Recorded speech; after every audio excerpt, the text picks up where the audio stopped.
नमस्कार, आप देख रहे हैं खबर एक्सप्रेस। चलिए जानते हैं आज की 20 बड़ी खबरें। 79वें स्वतंत्रता दिवस पर पीएम मोदी का लाल किले से सबसे लंबा भाषण। 79वें स्वतंत्रता दिवस पर प्रधानमंत्री नरेंद्र मोदी ने लाल किले में लगातार 12वीं बार तिरंगा फहराया और 103 मिनट का भाषण देकर इतिहास रच दिया, जो अब तक का सबसे लंबा लाल किले से दिया गया भाषण है। मोदी ने अपना ही 2015 का 88 मिनट का रिकॉर्ड तोड़ा, जो पहले पंडित नेहरू के 72 मिनट के भाषण से लंबा था। भाषण की शुरुआत उन्होंने ऑपरेशन सिंदूर से की और आतंकवाद, सिंधु समझौता, आत्मनिर्भरता, मेड इन इंडिया, नक्सलवाद और अवैध घुसपैठ पर बात की। बिना नाम लिए ट्रंप की टैरिफ का जवाब देते हुए उन्होंने कहा कि भारत के किसान, पशुपालक और मछुआरे हमारी प्राथमिकता हैं और इनके खिलाफ किसी भी नीति के आगे मोदी दीवार बनकर खड़ा रहेगा।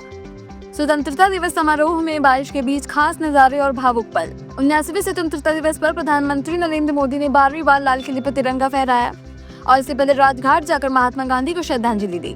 ज्ञानपथ पर MI-16 हेलीकॉप्टर से ऑपरेशन सिंदूर का झंडा लगाकर फूल बरसाए गए। कार्यक्रम के बाद पीएम बच्चों के बीच पहुंचे और हाथ मिलाया। इस दौरान एक दर्शक ने उनकी मां के साथ उनकी तस्वीर वाला फोटो फ्रेम गिफ्ट किया। लगातार बारिश के बीच कई मंत्री और लोग पॉलीथीन में खुद को ढककर कार्यक्रम में शामिल हुए। स्वतंत्रता दिवस भाषण में पहली बार RSS का जिक्र, कांग्रेस का पीएम पर निशाना। 79वें स्वतंत्रता दिवस के मौके पर प्रधानमंत्री नरेंद्र मोदी ने लाल किले से पहली बार राष्ट्रीय स्वयंसेवक संघ का जिक्र किया और कहा कि 100 साल से RSS ने राष्ट्र निर्माण और माँ भारती की सेवा में अपना जीवन समर्पित किया है। पीएम ने इसे दुनिया का सबसे बड़ा NGO बताया। इस पर कांग्रेस नेता जयराम रमेश ने आरोप लगाया है कि मोदी ने मोहन भागवत को खुश करने के लिए जिक्र किया, क्योंकि सितंबर के बाद 75 साल के होने पर पद पर बने रहने के लिए वे भागवत की मदद पर निर्भर रहेंगे। आज से 100 साल पहले एक संगठन का जन्म हुआ, राष्ट्रीय स्वयंसेवक संघ। 100 साल की राष्ट्र की सेवा एक बहुत ही गौरवपूर्ण स्वर्णिम पृष्ठ है। स्वतंत्रता दिवस पर पीएम मोदी का पाकिस्तान को शक्ति संदेश। प्रधानमंत्री नरेंद्र मोदी ने ऑपरेशन सिंदूर का जिक्र करते हुए कहा कि भारत ने तय कर लिया है कि अब न्यूक्लियर धमकियों को सहन नहीं किया जाएगा। उन्होंने स्पष्ट किया है कि ब्लैकमेल बर्दाश्त नहीं होगा और अगर दुश्मन अपनी कोशिशें जारी रखेंगे तो हमारी सेना जो फैसला करेगी उसे पूरी तरह अमल में लाया जाएगा। स्वतंत्रता दिवस पर पीएम मोदी की 2 बड़ी घोषणाएं। प्रधानमंत्री नरेंद्र मोदी ने लाल किले से प्रधानमंत्री विकसित भारत रोजगार योजना की शुरुआत की, जिसके तहत 1 लाख करोड़ रुपए खर्च कर 3.5 करोड़ युवाओं को रोजगार मिलेगा। साथ ही उन्होंने दिवाली तक GST रिफॉर्म्स लाने की घोषणा की है, जिससे टैक्स कम होंगे, रोजमर्रा की चीजें सस्ती होंगी और लोगों को बड़ा फायदा मिलेगा। प्रधानमंत्री विकसित भारत रोजगार योजना आज ही 15 अगस्त को लागू हो रही है। ये आपके लिए बहुत खुशखबरी है। इस योजना के तहत निजी क्षेत्र में पहली नौकरी पाने वाले नौजवान को, बेटे बेटी को 15,000 रुपया सरकार की तरफ से दिए जाएंगे। स्वतंत्रता दिवस पर पीएम मोदी का सुदर्शन चक्र मिशन ऐलान। प्रधानमंत्री नरेंद्र मोदी ने कहा कि देश सुदर्शन चक्र मिशन लॉन्च करेगा। इस मिशन के तहत एक शक्तिशाली हथियार प्रणाली तैयार की जाएगी, जो न दुश्मन के हमलों को निष्क्रिय करेगी बल्कि कई गुना ज्यादा पलटवार भी करेगी। पीएम मोदी ने कहा कि इसके लिए रिसर्च, डेवलपमेंट और निर्माण पूरी तरह देश में ही होगा।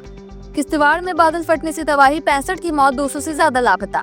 जम्मू कश्मीर के किश्तवाड़ जिले के चसूटी गांव में 14 अगस्त को बादल फटने से आई बाढ़ और मलबे में दबकर अब तक 65 लोगों की मौत हो चुकी है, जबकि 200 से ज्यादा लोग अभी भी लापता हैं। हादसे में 167 लोगों को बचाया गया है, जिनमें 38 की हालत गंभीर है। मचाल माता यात्रा के पहले पड़ाव पर हुआ यह हादसा बसों, टेंट, लंगर और दुकानों को बहा ले गया। राहत और बचाव कार्य के लिए NDRF, राष्ट्रीय rifle, white Knight Corps, police, SDRF और अन्य एजेंसियों की टीमें लगातार सर्च और रेस्क्यू ऑपरेशन में जुटी हैं। ट्रंप का दावा, भारत पाकिस्तान ने परमाणु युद्ध टाल दिया। अमेरिका के राष्ट्रपति डोनाल्ड ट्रंप ने फिर दावा किया है कि उन्होंने भारत और पाकिस्तान के बीच ऐसा बड़ा टकराव टाल दिया जो परमाणु युद्ध में बदल सकता था। ट्रंप ने कहा कि दोनों देशों के लड़ाकू विमान एक दूसरे को गिरा रहे थे। 6-7 विमान गिराए गए और हालत इतनी तनावपूर्ण थी कि वे शायद परमाणु हथियार का इस्तेमाल करने तक तैयार थी, लेकिन हमने मामला सुलझा लिया। व्हाइट हाउस में दिए बयान में उन्होंने ये भी कहा है कि पिछले 6 महीनों में उन्होंने 6 युद्ध खत्म कराए हैं। यूपी में विधायकों और मंत्रियों के वेतन भत्तों में बढ़ोतरी। उत्तर प्रदेश विधानसभा में करीब 9 साल बाद विधायकों, मंत्रियों के वेतन भत्ते और पेंशन में बढ़ोतरी के लिए इसके तहत मंत्रियों का वेतन 40,000 से बढ़ाकर 50,000 और विधायकों का वेतन 25,000 से बढ़ाकर 35,000 कर दिया गया है। निर्वाचन क्षेत्र भत्ता 50,000 से 75,000 और सचिव भत्ता 20,000 से 30,000 कर दिया गया है। दिल्ली में दरगाह की छत गिरने से 5 की मौत। दिल्ली में हुमायूं के मकबरे के पास शुक्रवार को दरगाह की छत गिरने से बड़ा हादसा हुआ, जिसमें 3 महिलाएं और 2 पुरुषों की मौत हो गई। दिल्ली पुलिस के मुताबिक 11 लोगों को रेस्क्यू कर नजदीकी अस्पताल भेजा गया। हादसे के तुरंत बाद रेस्क्यू ऑपरेशन शुरू कर दिया गया। कंगना रनौत ने डेटिंग एप्स को बताया गटर, लिव इन रिलेशनशिप को लेकर कही ये बात। अभिनेत्री कंगना रनौत ने डेटिंग एप्स को गटर बताया है। कंगना ने कहा है कि वह कभी भी डेटिंग ऐप से जुड़ना नहीं चाहती थी और ये हालात किसी की खोज में निकल जाने जैसा है। उन्होंने कहा कि लिव इन रिलेशनशिप महिलाओं के लिए अच्छे नहीं होते, क्योंकि पुरुष हंटर होते हैं जो महिला को गर्भवती करके भाग सकते हैं। 2 भारतीय एक्वानॉट्स ने बनाया समुद्र में सबसे गहराई तक जाने का रिकॉर्ड। शुभांशु शुक्ला के इंटरनेशनल स्पेस स्टेशन पहुंचने के करीब 1 महीने बाद भारत के 2 एक्वानॉट्स ने फ्रांस के साथ जॉइंट मिशन में समुद्र में सबसे गहराई तक जाने का रिकॉर्ड बनाया। 5 अगस्त को national institute of ocean technology के वैज्ञानिक राजू रमेश ने पुर्तगाल तट के पास 4025 मीटर की गहराई तक गोता लगाया, जबकि 6 अगस्त को भारतीय नौसेना के रिटायर्ड कमांडर जितेंद्र पाल सिंह ने 5000 मीटर की गहराई तक डाइव किया। ये मिशन भारत की स्वदेशी पनडुब्बी मत्स्य 6000 की तैयारी का हिस्सा है, जिसे 2027 में लॉन्च किया जाएगा और ये 6000 मीटर गहराई तक जाएगी। सुप्रीम कोर्ट के आदेश के खिलाफ गुरुग्राम में डॉग लवर्स का प्रदर्शन। गुरुग्राम में आवारा कुत्तों को शेल्टर होम भेजने के सुप्रीम कोर्ट के आदेश के विरोध में शुक्रवार शाम एक बार फिर डॉग लवर्स सड़कों पे उतरे और आदेश को रद्द करने की मांग करते हुए बेजुबान कुत्तों के पक्ष में नारे लगाए। प्रदर्शनकारियों ने इस दौरान हनुमान चालीसा का पाठ भी किया और कहा कि अगर सुप्रीम कोर्ट उनकी नहीं सुनता तो भगवान जरूर इन बेजुबानों की पुकार सुनेंगे।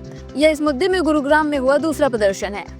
पश्चिम बंगाल में भीषण सड़क हादसा, 10 तीर्थयात्रियों की मौत। पश्चिम बंगाल में पूर्वी वर्धमान में शुक्रवार तड़के एक दर्दनाक सड़क हादसा हुआ, जहां तीर्थयात्रियों से भरी बस सड़क किनारे खड़े ट्रक से टकरा गई। हादसे में 10 तीर्थयात्रियों की मौके पर ही मौत हो गई और 35 लोग घायल हो गए। सभी यात्री बिहार के रहने वाले बताए जा रहे हैं। पुलिस ने घायलों को तुरंत अस्पताल में भर्ती कराया है। जयराम रमेश का पीएम मोदी पर बयान। कांग्रेस नेता जयराम रमेश ने स्वतंत्रता दिवस पर लाल किले से दिए गए प्रधानमंत्री नरेंद्र मोदी के भाषण को बासी और नीरस बताया। उन्होंने कहा कि पीएम मोदी ने आरएसएस का नाम लेकर 75वें जन्मदिन से पहले संगठन को खुश करने की कोशिश की। जयराम रमेश का दावा है कि पीएम मोदी थके हुए नजर आए हैं और जल्द ही रिटायर होंगे। गूगल मैसेज में नया सुरक्षा फीचर लॉन्च। गूगल ने एंड्रॉइड के मैसेज ऐप में नया सुरक्षा फीचर जोड़ा है, जो नग्न या संवेदनशील तस्वीरों को पहचान कर ऑटोमेटिक ब्लर कर देता है। यूजर्स बिना तस्वीर देखे उसे डिलीट कर सकते हैं और भेजने वाले को ब्लॉक भी कर सकते हैं। पहले यह फीचर सिर्फ बीटा वर्जन में था, लेकिन अब सभी यूजर्स के लिए उपलब्ध है। 31 अगस्त से पहले पेटीएम यूजर्स के लिए जरूरी अलर्ट। पेटीएम का पुराना यूपीआई हैंडल @Paytm 1 सितंबर से बंद हो जाएगा, जिससे ऑटो पे पेमेंट्स रुक सकते हैं। आरबीआई ने पेमेंट्स बैंक में गड़बड़ियां मिलने के बाद इसे बंद करने के आदेश दिए थे। ऐसे में अगर आपका ऑटो पे पुराने हैंडल पर सेट है तो 31 अगस्त से पहले बदलाव करें, वरना आपका पैसा अटक सकता है। फिरोजाबाद में भीषण हादसा, मोपेड चालक जिंदा जला। फिरोजाबाद के सिकोहाबाद थाना क्षेत्र में शुक्रवार सुबह एक दर्दनाक हादसा हुआ, जहां रॉन्ग साइड से आ रहे मोपेड सवार पिता पुत्र की बाइक से भिड़ंत हो गई। टक्कर के बाद मोपेड 20 मीटर तक घिसटते हुए पेट्रोल टंकी फटने से आग की चपेट में आ गई। बेटा तो बच गया, लेकिन पिता जिंदा जलकर कंकाल बन गए। शताब्दी एक्सप्रेस में बम की सूचना से हड़कंप। अमृतसर से नई दिल्ली जा रही शताब्दी एक्सप्रेस में बम की सूचना मिलने पर ट्रेन को अंबाला कैंट स्टेशन पर रोक दिया गया। हाल ही में आतंकी गुरपतवंत सिंह पन्नू ने 15 अगस्त को दिल्ली जाने वाली ट्रेनों में सफर न करने की धमकी दी थी। सूचना के बाद अंबाला पुलिस, बम निरोधक दस्ता, आरपीएफ और जीआरपी की टीमों ने 1.5 घंटे तक तलाशी ली और यात्रियों को सुरक्षित बाहर निकाला। स्वतंत्रता दिवस पर बॉर्डर 2 का पहला लुक आया। स्वतंत्रता दिवस पर एक्टर सनी देओल की नई फिल्म बॉर्डर 2 का पहला लुक जारी हुआ। सनी देओल ने इंस्टाग्राम पर पोस्टर शेयर करते हुए लिखा, हिंदुस्तान के लिए लड़ेंगे फिर एक बार। उन्होंने बताया कि फिल्म 22 जनवरी 2026 को सिनेमाघरों में आएगी। ये थी आज की 20 बड़ी खबरें। ऐसे ही और खबरों को जानने के लिए हमारे चैनल को सब्सक्राइब करें, लाइक करें और शेयर करें। धन्यवाद।